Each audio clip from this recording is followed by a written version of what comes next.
사람이 사는 사회에는 늘 문제가 있지요. 그래서 어떤 사람은 말하기를 문제가 없는 것이 문제다 라고 하는 말처럼 우리 사회는 다양한 문제들을 안고 살아갑니다.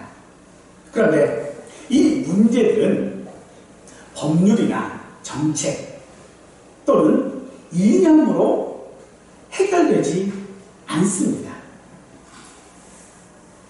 왜 이런 문제, 왜 각양의 문제들이 다양한 방법들을 통해서 문제를 해결해 보려고 하지만 왜 해결되지 않는가라고 하면 이 문제의 그 내면 깊숙한 곳에서 시작된 원인이 무엇인지를 보면 알 수 있는데 그 원인이 겉으로 드러난 문제가 아니라 안에 감추어져 있는 감정에서부터 시작되기 때문입니다.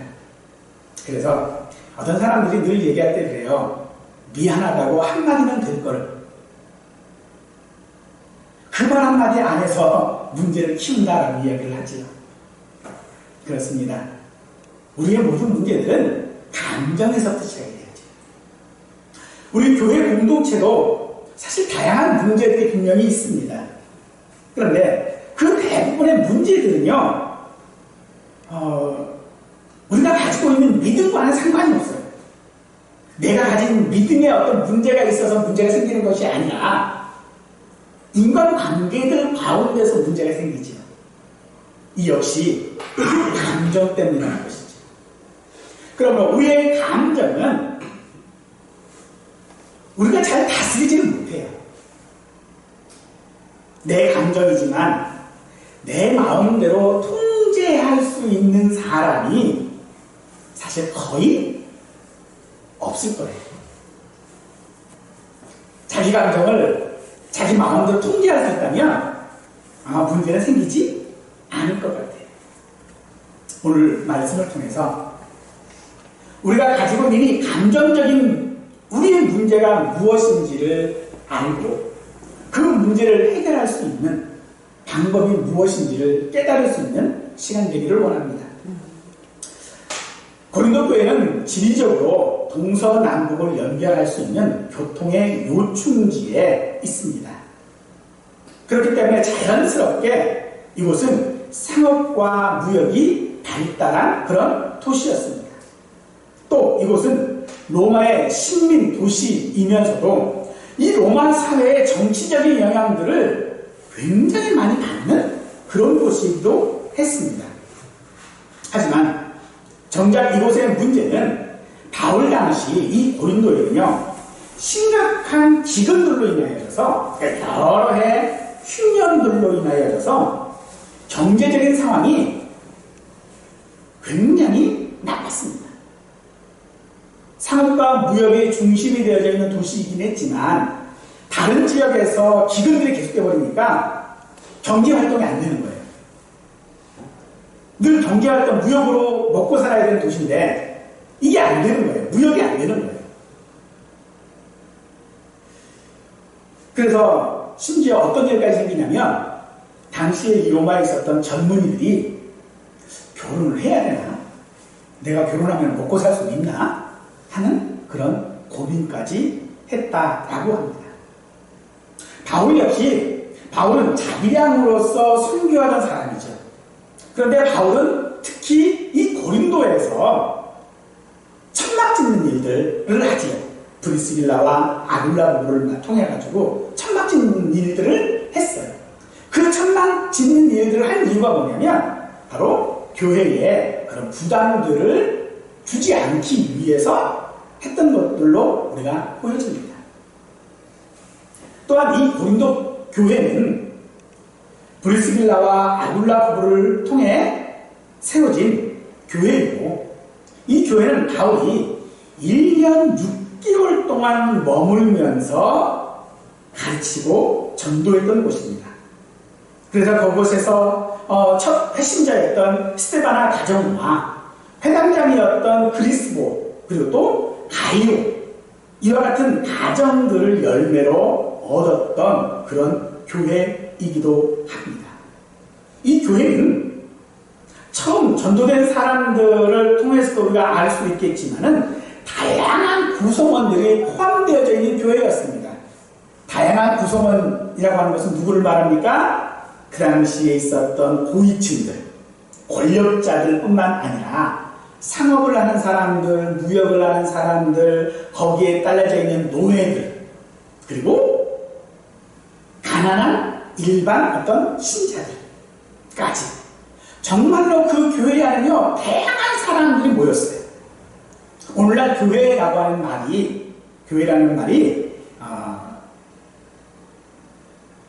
이 교회라고 하는 이 말 자체가 뭐냐면 바로 보편적이다 라고 하는 말이에요. 보편적. 그러니까 보편적이라는 건 보통의 모든 사람들이 모였다는 거예요. 그래서 모든 사람들이 이 모여져 있던 이 교회, 바로 그것이 이 고린도 교회의 문제가 되어버리는 거예요. 다양한 사람들이 모였어요. 같은 교회 안에 있으면 예배할 때는 같은 교회예요. 예전에 우리나라에 처음 기독교가 들어왔을 때도 그랬잖아요. 그 집의 주인, 양반도 교인이고 그 집에서 일하는 종도 교인이고, 그렇죠? 그리고 심지어 우리나라 초대교회 같은 경우에는 어떤 일까지 있었냐면 그 집의 주인은 일반 집사인데 그 집의 종은 교회 장로예요.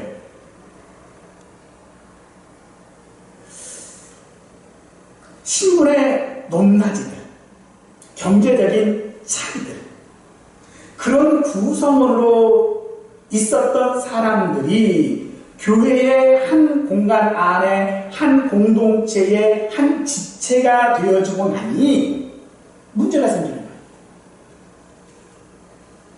고린도 교회는 하나님의 은혜와 또 많은 그런 경험들을 가졌던 교회입니다. 그러면서도 그 안에는 그 다양한 사람들로 구성되어짐으로 말미암아 여전히 문제들이 생긴 것이죠. 그래서 고린도 전후서를 기록한 목적은 단 한 가지입니다. 바로 교회의 문제를 해결하기 위함이었죠. 우리가 살아가는 이 세상에서 가정의 문제들을 해결하는 방법들을 보면 어떤 면에서 원리적인 면에서는 동일할 것 같습니다.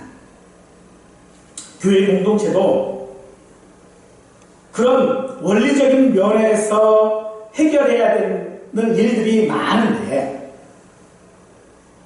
바울은 조금 다른 말을 합니다. 바울이 권면하는 방법, 해결할 수 있는 방법이 무엇인가라고 봤을 때에 10절에서 모두가 같은 말을 하고 너희 가운데 분쟁이 없이 같은 마음과 같은 뜻으로 온전히 합하라 라고 하는 것이 오늘 문제를 해결할 수 있는 바울의 권면입니다. 일반적으로 교회 공동체 안에서의 갈등과 분쟁이 일어나면 보통은 일반 사회처럼 두 가지 방법으로 문제를 해결하려고 합니다. 하나는 회피하거나 무시하는 방법이에요. 문제를 회피하거나 문제를 무시해버려요. 또 하나는 책임을 전가하는 방법이에요. 이게 일반 사회에서 쓰는 문제 해결의 방법이죠. 제 때문에 그렇다는 거예요. 아니면 그게 뭐 문제야? 그게 뭐 무슨 문제가 돼? 라고 무시해버리는 거예요. 그런데 교회는 거기에다가 한 가지를 더 추가시켜서 문제 해결 방법을 사용합니다. 바로 그게 뭐냐면 은혜예요. 근데 은혜인데 어떤 은혜냐 봤더니요, 덮어주는 은혜예요. 이 사람들이 가지고 있는 잘못들, 이 사람이 가지고 있는 문제들, 이 사람이 가지고 있는 잘못된 신앙들, 이것들을 다 그냥 덮어버리는 거예요. 아무 말 하지 않는 거예요. 왜? 말하면 불편해지니까. 그래서 그것을 우리는 은혜라고 이야기를 하는 거예요.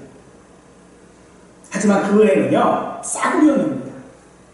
싸구려 은혜라고 하는 것은 은혜라고 하는 것을 제대로 이해하지 못하고 우리의 삶에 적용하려고 만들어낸 말이라는 거예요. 그리고 이 고린도 전서에 기록된 고린도 교회의 잘못된 모습들은 바울은 적나라하게 그 치부들을 그대로 다 보여줍니다. 그 문제들은 표면적으로 여러 가지가 있었지만 그 이면의 모습들은 사실 공통적입니다. 어떤 공통점이 있을까요? 바로 믿음을 가진 성도이지만 세상과의 어떤 끈을 놓지 않고 있다라고 하는 그런 공통점을 가지고 있다는 거죠. 즉 우리는 세상 속의 여러 관계 안에서 나름대로의 모습들을 우리가 살아가고 있는데 그 모습이 그대로 교회에도 적용되어진다는 것입니다. 내 삶의 모습이 사회 속에서의 나의 모습이 그대로 교회 안에 들어오게 되어지는 것이죠. 그래서 그런 문제들을 우리가 해결하기 위해서 바울은 우리에게 10절 형제들아 내가 우리 주 예수 그리스도의 이름으로 너희를 권한다 라고 말하고 있어요. 문제 해결의 방법은 이것이다 라고 제시를 하고 있다는 거죠. 바울이 제시하는 이 방법, 그 방법이 그것은 바울의 경험과 지식에서 나온 게 아닙니다. 우리는 어떤 문제들이 닥치면 내가 그거 이전에 경험해봤어. 그래서 그 문제를 해결하는 경험들 또 내가 가지고 있는 여러 가지 지식들을 동원해서 문제를 해결하려고 하죠. 그런데 바울이 지금 문제 해결 방법으로 제시하고 있는 것은 우리 주 예수 그리스도의 이름으로 너희를 권한다 라고 말하고 있는 거죠. 뭡니까? 이 방법은 내 방법이 아니라 예수님의 방법이다 라고 말하고 있다는 거죠. 또한 이것은 바울의 권위에 의한 것도 아닙니다. 내가 너보다 높은 사람이고 내가 너보다 먼저 믿었고 내가 예수 그리스도의 사도이기 때문에 내 말을 너희는 들어야 돼 라고 말하고 있는 것이 아니라 예수 그리스도께서 이렇게 말씀하셨다라고 하는 거죠. 성경이 무엇이라고 말하고 있는지를 바울은 자신의 권위가 아닌 성경 말씀들을 들어서 말하고 있다라고 한다는 거죠. 그게 무엇입니까? 9절 말씀해 보니 너희를 불러 그의 아들 예수 그리스도 우리 주와 더불어 교제하게 하시는 하나님은 미쁘시다 라고 했습니다. 우리가 세상의 방식을 따르지 말라라고 하는 것은 우리가 교제해야 될 대상이 세상이 아니라 주님이기 때문에 그렇습니다. 우리가 주와 더불어 교제해야 하는 사람이기 때문에 세상의 방식을 따르지 말아야 하는 것입니다. 교제한다라고 하는 것은 관계를 맺고 살아간다라고 하는 말입니다. 지금까지 세상과의 관계 속에서 살아왔으나 이제는 예수 그리스도의 그 통치 안에서 그것을 경험하고 그 안에서 살아가야 한다라고 우리에게 말하고 있다는 거죠. 우리는 가망 없는 죄인이었습니다. 그런 우리를 구별하셔서 하나님은 거룩한 성도라고 우리를 불러주셨습니다. 그 이야기는 이제껏 내가 내 마음대로 세상 방식대로 살아왔던 그 삶을 이제는 떠나서 예수님께서 제공해 주시는 예수님의 방법들을 따라가야 한다라고 하는 그런 말이 되기도 합니다. 그래서 예수는 여러 가지 방법을 통하여 우리에게 네가 성도라면 이렇게 살아가야 돼 라고 말하고 계시죠. 우리는 그것을 율법이라고 말합니다. 하나님께서 이스라엘 백성들에게 너희가 나를 섬기려면 광야에서나 너희 집에서나 이렇게 살아가야 된다라고 말씀을 주셨습니다. 그 말씀을 이스라엘 백성들은요 강조하고 또 강조하고 또 강조했어요. 그런데 자칫 잘못된 방향으로 강조를 해버렸어요. 어떤 방향? 너희가 안 지키면 너 벌받아.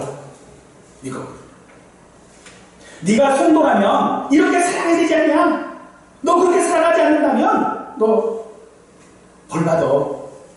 너 잘못돼. 너 이렇게 돼. 라고 말했다는 것이죠. 우리는 이것을 율법주의라고 이야기를 하죠. 하나님은 율법주의자가 아닙니다. 하나님께서 우리에게 율법을 주신 그 본질적인 이유는 사람에게 복 주시려고 만드신 거예요. 사람이 복받게 하시려고 율법을 만드셨는데 사람들은 그것을 율법주의로 전환시키므로 말미암아 율법 율법이 주신 그 목적을 제대로 이해하지 못해버린 것이죠. 그래서 율법은 어떤 무엇을 얻는 방편으로 삼아버립니다. 그래서 내가 이걸 안 지키면 이게 안 되니까 나는 구원받을 수 없어. 하나님께서 우리에게 율법을 주신 목적은 하나님과 더 깊은 교제의 가운데 우리에게 있게 하시려고 우리에게 율법을 주신 것이에요. 바울은 이 사실을 너무나도 잘 알고 있었기에 이제는 세상의 방식, 세상의 법을 따라서 사는 것이 아니라 하나님 법 안에서 살아야 된다. 왜냐하면 그것 자체가 하나님께서 우리에게 복 주신 것 아니겠느냐라고 말한다는 거예요.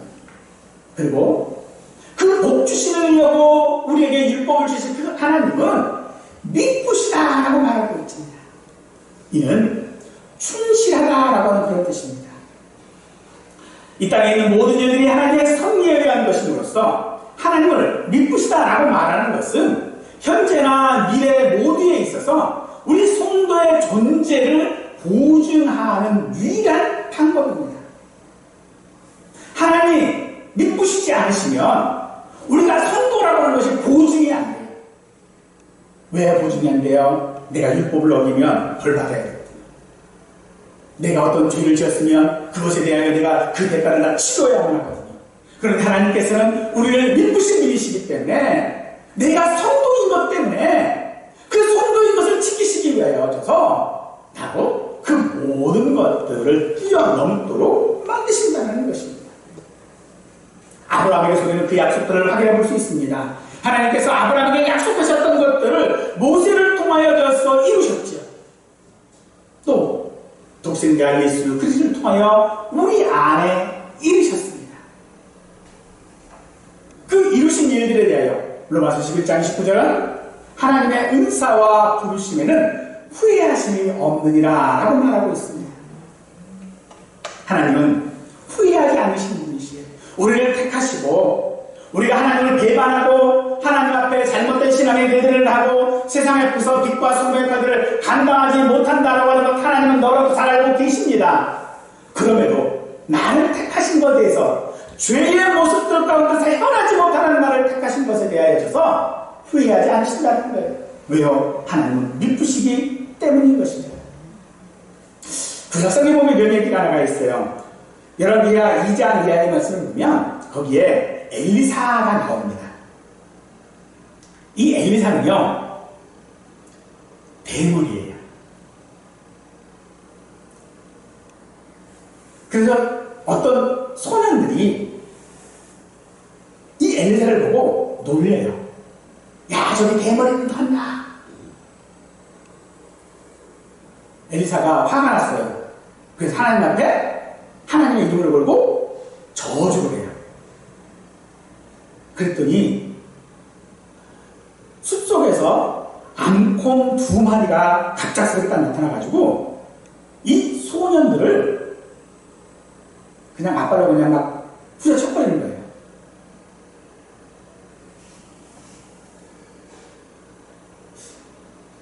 하나님의 종을 놀렸더니 이렇더라. 내가 제대로 신앙생활을 안 했더니 하나님께서 갑자기 나를 징계하시더라. 분명 이 말씀만 가지고 우리가 보면 그 공격의 배후에는 하나님이 계신 것이 분명합니다. 하지만 하나님께서 실제로 그들을 통하여져서 폭력적인 어떤 정당한 것들을 보이기 위해서 하신 것이냐? 그건 아니라는 거죠. 오히려 엘리사가 해야 할 일들이 무엇인지를 하나님은 아셨기에 그 일을 할 수 있도록 그들을 돌보심으로 말미암아 그로 인하여 가난한 자들, 힘없는 사람들을 돌보시게 하셨었고 또 그로 인한 여러 가지 혜택들을 누리게 하셨던 것이죠. 율법에 보면 동해보고법이라고 하는 것이 있죠. 눈에는 눈, 이에는 이. 이게 율법의 기본이라고 생각을 해요. 하지만 예수님께서는 우리에게 뭐라고 말씀하십니까? 원수를 위하여 사랑하고 그를 위하여 기도하라 라고 말씀하시죠. 이것이 율법의 기본입니다. 하나님의 누구시다라고 하는 것은 우리를 미워하시기 때문에 우리에게 벌을 내리시는 것이 아니라 우리가 올바로 복을 받게 하기 위하여져서 우리에게 때로 징계라고 하는 방법도 사용하시는 것이라는 거죠. 8절 말씀을 보십시다. 주께서 너희를 우리 주 예수 그리스도의 날에 책망할 것이 없는 자로 끝까지 견고하게 하시리라 라고 말씀하십니다. 이런 바울의 말은요, 당시의 상황을 고려해 보았을 때에 대담하지 않을 수 없습니다. 이거는요, 이제 죽어가는 사람한테 당신 살 수 있어 라고 말하는 거하고 별 다를 게 없어요. 고린도 교회의 모습은요, 이제 1년 6개월밖에 되지 않은 그런 교회였지만 얼마나 교만했는지 모릅니다. 그들이 가지고 있는 모든 지식들을 이용하여져서 자기가 하는 일에 합리화할 수 있는 도구로 사용을 합니다. 또한 우리가 말하는 성찬, 그 당시에는 것은 만찬으로 이루어졌는데 이 만찬을 우상의 재물들을 가지고 먹었어요. 또 그들은 많은 은사를 경험했던 사람들이긴 한데 그 은사는 결국 교회를 분열시키는 그런 요소가 되게 있습니다. 심지어 어떤 사람은 예수님의 재림과 부활을 부인하기까지도 했습니다. 이런 그들의 모습은 책망받아 마땅한 모습이겠죠. 그런데 바울은 오늘 8절 말씀에서 책망할 것이 없는 자 되겠다라고 말하고 있다는 겁니다. 분명 문제가 보이는데 너 아무 문제 없어라고 말하는 거예요. 어떻게 그럴 수 있을까요? 바로 그것이 하나님께서 우리에게 하신 일이라는 거예요. 왜 우리가 아무런 잘못이 없고 책망받지 않습니까? 예수님께서 우리 안에 부르셨기 때문이에요. 비방할 수 없을 만큼 우리에게 흠이 없는 상태 결코 되어질 수는 없습니다. 하나님 보시기에 의인은 없습니다. 그런데도 흠이 없는 상태가 되었다라고 우리에게 말하는 것은 바로 하나님께서 우리를 그렇게 흠없게 하셨다라고 한다는 것이죠. 하나님께서 그 일을 예수님의 그 십자가 죽으심을 통하여져서 이루셨습니다. 그 일은 하나님 눈부시기에 결코 흔들리지 않는 것입니다. 로마서 3장 10절 이하의 말씀을 읽겠습니다. 기록된 바 의인은 없나니 하나도 없으며 깨닫는 자도 없고 하나님을 찾는 자도 없고 다 치우쳐 함께 무익하게 되고 선을 행하는 자는 없나니 하나도 없도다.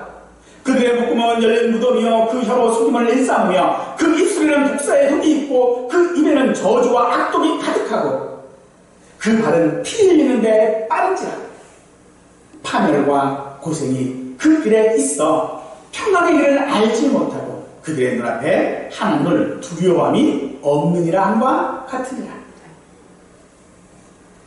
이게 바로 우리 모습입니다. 이게 바로 고린도 교회의 모습이었고 책망받기에 너무나도 많은 이유들을 가지고 있는 우리였지만은 하나님께서 그 문제를 은혜라고 덮어주신 것이 아닙니다. 모른 채 하지 않으셨습니다. 그것을 드러냈고 그 안에서 하나님과 깊은 교제를 통하여 용서의 은혜를 얻을 수 있게 하셨다는 것이죠. 이것이 바로 우리가 알아야 되고 우리가 신뢰해야 할 하나님의 은혜인 것입니다. 바로 그 은혜에 성도들을 의탁하는 것입니다. 고린도 교회 성도들은 은혜로 하나님의 자녀가 되었을 뿐만 아니라 은혜로 풍성한 말과 지식과 은사를 받았습니다. 우리가 받은 모든 것들이 하나님의 은혜 아니겠습니까? 그러므로 성도는 하나님의 은혜로 부름을 받고 예수님과 풍성한 교제를 누리며 사는 존재로 만드셨습니다. 이는 이미 시작된 우리의 구원이 우리가 가진 어떤 은사가 아닌 오직 변치 않고 신실하신 하나님의 은혜로만 가능하다라고 하는 것을 말하는 것입니다. 우리가 오늘 우리의 모습들 그것은 우리의 어떤 은사가 아니라, 우리의 잘난 모습들이 아니라, 내 능력이 아니라 하나님의 그 변치 않으신 미쁘신 그 은혜 덕분이라는 것이죠.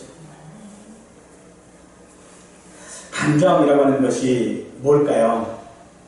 감정이라고 하는 것은 그 은혜라고 하는 말 가운데서 자꾸 혼동을 합니다. 교회의 문제는 결국은 그거예요. 감히 나가는 거예요. 감히 네가 노예였던 네가 나와 같은 상에서 먹어?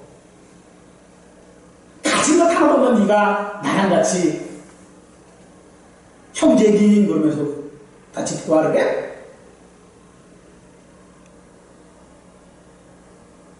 내 지시에 따라서 일하던 네가 감히 내 말에 토를 달고 나서 이거예요. 바로 감정이고 감이라고 하는 거죠. 이 감이가 도대체 무엇입니까? 바로 개인이 가지고 있는 놀라운 이기심이거든요. 그 이기심 가운데서 우리는 우리의 인격의 잘못된 모습들 가운데서 자꾸 드러내려고 합니다. 그래서 그걸 자꾸 포장하는 거예요. 네가 나랑 같이 감히 경상할 수 없는 존재인데 내가 경상할 수 있게 해줬지? 이걸 은혜로 생각하는 거예요. 나랑 말을 섞을 수 없는 네, 감히 예전에 말하면 얼굴조차 들지 못했던 네가 교회에서 나랑 빡빡이 얼굴 들어서 나랑 대화를 한다고? 내가 그냥 은혜로 봐줄게. 이게 우리가 생각하는 은혜였어요. 근데 그건 싸구려 됩니다. 하나님께서 우리에게 주신 은혜가 아니라는 것입니다. 그러므로 하나님의 그 바른 은혜를 우리가 알기 위해서 우리는 세상 속에서 그리스도인 성도로서 우리는 살아가야 합니다. 성도로 살아간다라고 하는 것은 부르신 은혜 안에서 살아가는 거예요. 즉, 내가 은혜 받은 자로 살아가야 되는 것입니다. 내가 받은 은혜가 무엇입니까? 내 조건에 따라서 받은 은혜입니까? 아니란 말이죠. 아무것도 없고 아무것도 할 수 없고 그 무엇도 말할 수 없는 그런 나였지만 그런 나를 감히 하나님 앞에 얼굴 수 없었던 나를 하나님이 아들 삼아주신 거예요. 같은 밥상에서 먹게 해주신 거예요. 그건 우리는 은혜이고 그 은혜 받은 자로 내가 살아가는 거예요. 그게 우리가 세상에서 살아갔고 우리가 세상 가운데 살아가는 은혜입니다. 그 은혜가 우리에게 부족한 것입니까? 절대로 부족하지 않습니다. 그런데 우리는 그 받은 은혜를 내가 좀 잊어버리고 있어요. 받은 그 은혜를 잊어버리고 살아가고 있단 말이죠. 그러므로 세상에서 우리가 그 은혜 받은 자로 살아간다라고 하는 것, 우리는 그것을 정체성이라고 말할 수 있는 것입니다. 내가 성도로서의 정체성이 무엇이냐? 은혜 받은 자로 살아가야 하는 것을 우리는 정체성이라고 말한다는 거예요.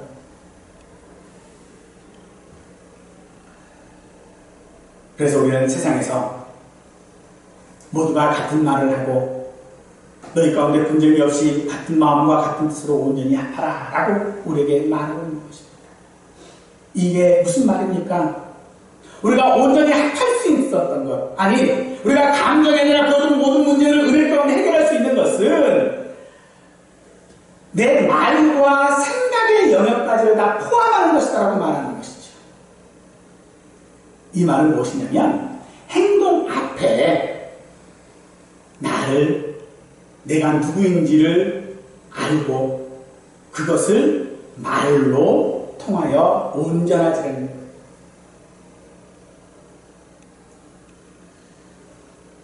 하나님 같아야 한다는 것입니다.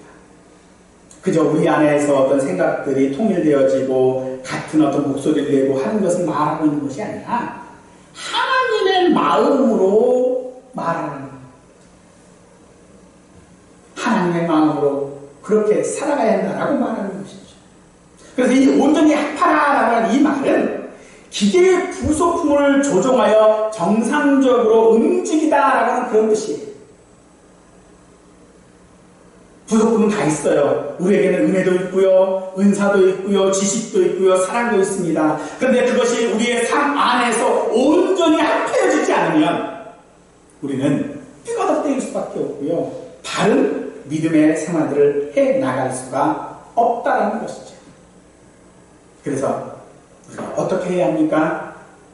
마태복음 10장 16절 말씀, 예수님께서 우리에게 그 구체적인 방법들을 우리에게 제시해 주셨습니다. 보라, 내가 너희를 보내니 양을 일 가운데로 보냄과 같도다. 그러므로 너희는 뱀과 같이 지혜롭고 비둘기같이 순결하라. 세상 안에서 우리가 은혜로 살아간다는 것, 진짜 확실히 어려운 일일 것입니다. 양이 일 가운데 있는 상황이라는 것입니다. 양이 일 가운데 있으면 어떨까요? 그럼 뭐 죽는 거잖아요. 해결 방법이 없잖아요. 소망이 없는 거거든요. 그 무엇도 양을 보호하지 못하는 그런 상태이거든요. 그런데 그런 상태에 있는 우리가 하나님의 믿부심을 믿어야 한다는 것입니다. 그 믿부심을 믿을 때에 비로소 그 감정에서 우리가 필요한 것이 무엇입니까? 뱀같이 지혜로움과 비둘기같이 순결한 것이 우리에게 필요하다는 것이죠. 즉, 우리의 감정, 즉 우리의 마음은 우리 스스로 통제하기 어렵습니다. 그러므로 지혜가 무엇입니까? 하나님의 은혜를 아는 것입니다. 순결한 것이 무엇입니까? 그것은 그 하나님의 은혜에 내 자신을 의탁하는 것입니다. 다른 것을 따르는 것이 아닙니다. 교회나 세상이나 분쟁과 다툼과 문제는 마음 속에서부터의 감정에 시작되어질 것입니다.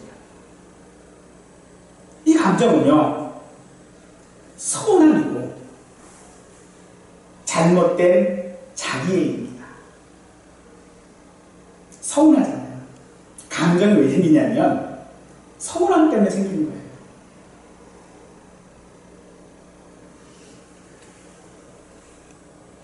또한 이것은요, 자기애, 자기를 사랑하는 마음에서부터 시작되는 거예요. 내가 이런 사람인데, 나는 특별 대우를 받아야 될 사람인데, 나는 이러이러한 사람에서 너한테 존경을 받아야 되는데 그게 해결이 안 되니까 감정이 생깁니다. 그러나 예수님을 보십시오. 예수님은 하나님이십니다. 그 자비를 버리고 사람이 되심으로 말미암아 우리와 함께 하신 분이 바로 예수님이신 것이죠. 우리가 함께 할 만한 어떤 조건들이 우리에게는 없었습니다.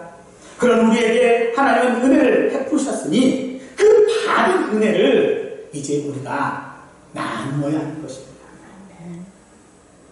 그것이 내가 세상에서 성도로 살아가는 방법입니다.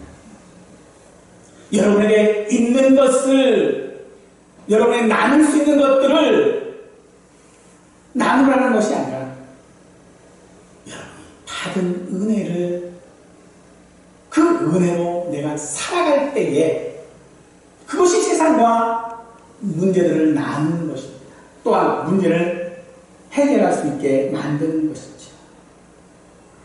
그러므로 이제 우리에게 있는 문제는 문제가 아니라 오히려 문제가 우리의 삶 가운데서 은혜가 되어질 줄 믿습니다. 우리에게 어떤 문제가 생겼습니까? 우리의 삶 가운데 문제가 생겨 있습니까? 그렇다면 그 문제가 아닌 하나님의 은혜로 변화되어 주시기, 그것이 하나님께서 내게 주신 은혜로 인식하시고 그 은혜 가운데 살아갈 수 있는 저와 우리 모두가 되시기를 간절히 축원하겠습니다.